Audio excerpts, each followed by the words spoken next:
Recitacijom Što mi je donio Sveti Nikola, učenici prvog K razreda ispričat će nam što su poželjeli, a što im je zapravo donio Sveti Nikola.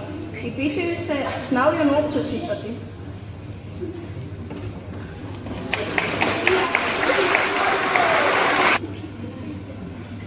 Što nam je donio Sveti Nikola?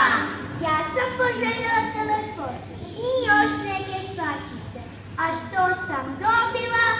Topli šal i još toplije rukavice. Ja sam poželjela kompjuterskog miša i novu tipkovnicu. A što sam dobila? Flomastere, bojice i novu slikovnicu. Ja sam poželjela Pikachu boju i nove Pokemone. A što sam dobila? 2 čokolade, klizalice i bombone. I sada na kraju moramo te pitati, znaš li ti Sveti Nikola uopće čitati?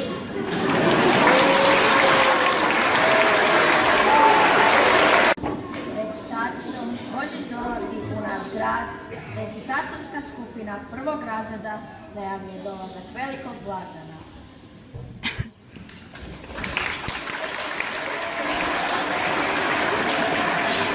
Božić dolazi u naš grad. Cim, cim, don, don, čujte zvona zvon. Božić dolazi u naš grad. Cim, cim, don, čujte zvona zvon. Božić dolazi. I zvijezdice sjaje, pa se daje od srca uz osmeh je najljepši dar. I zagrlja jedan ko 1000 je vrijedan. Kad Božić je dom u srcu mom. Cim, cim, don, don, čujte zvona zvon.